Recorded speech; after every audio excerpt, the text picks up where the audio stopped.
എനിക്ക് ഒരു സൂത്രം കിട്ടിയിട്ടുണ്ട് കേട്ടോ. എൻ്റെ ഒരു ഫ്രണ്ട് എനിക്ക് കൊണ്ടുതന്നെയാണ്. ഞാൻ ഈ അച്ചാറും അലക്കുലത്തേക്ക് ഉണ്ടാക്കുന്ന കണ്ടിട്ടാണ് കേട്ടോ കൊണ്ടുവന്നത്. കഴിച്ചിട്ട് വർഷങ്ങളായി, കുഞ്ഞിലെ കഴിച്ചതാണ് കേട്ടോ. ഒരുപാട് ആഗ്രഹിച്ച ഒരു സാധനമാണ്. നമ്മുടെ ഇവിടെ എങ്ങും ഞാൻ കണ്ടിട്ടില്ല. പക്ഷെ എന്തായാലും എനിക്കിത് കിട്ടിയിട്ടുണ്ട്. വേറെ ഒന്നുമല്ല, നമ്മുടെ പണ്ടത്തെ നൊസ്റ്റു എന്തുവാ, കാരയ്ക്ക. നിങ്ങൾ കഴിച്ചിട്ടുണ്ടോ ഇത്? ഞാൻ കുഞ്ഞിലെ ഇഷ്ടം പോലെ കഴിച്ചിട്ടുണ്ട്. എൻ്റെ പപ്പയുടെ അനിയത്തിയുടെ വീട്ടിൽ ഇത് മരം ഉണ്ടായിരുന്നു കേട്ടോ. പിന്നെ അവരതങ്ങ് വെട്ടിക്കളഞ്ഞു, പിന്നെ കഴിച്ചിട്ടേ ഇല്ല. അപ്പം കുറേ പഴുത്തതുണ്ട് ഇതിനകത്ത്, നല്ല മണം വരുന്നുണ്ട് കേട്ടോ. പഴുത്തത് കൊണ്ട് അതുപോലെ തന്നെ പച്ച, എൻ്റെ മണം തന്നെ എന്നെ മയക്കുവാണ് കേട്ടോ. അപ്പം ഞാൻ ഒരെണ്ണം കഴിച്ച് കാണിക്കാം. ഇതിനകത്ത് ഒരു വിത്തുണ്ട് കേട്ടോ, കുറച്ച് വലുതാണ്. നമ്മുടെ നെല്ലിക്കയൊക്കെ പോലെയാണ്. നെല്ലിക്ക ഉരുണ്ട വിത്താണെങ്കിൽ ഇതിങ്ങനെ നീണ്ടിരിക്കും.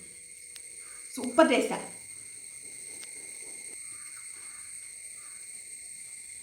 ഇതിന്റെ മണം തന്നെ എനിക്ക് ഒത്തിരി ഇഷ്ടമാണ്. ഇതാണ് അതിന്റെ കുരു. അപ്പൊ അത്രയേ ഉള്ളൂ ഇന്നത്തെ video. Thanks for watching. By.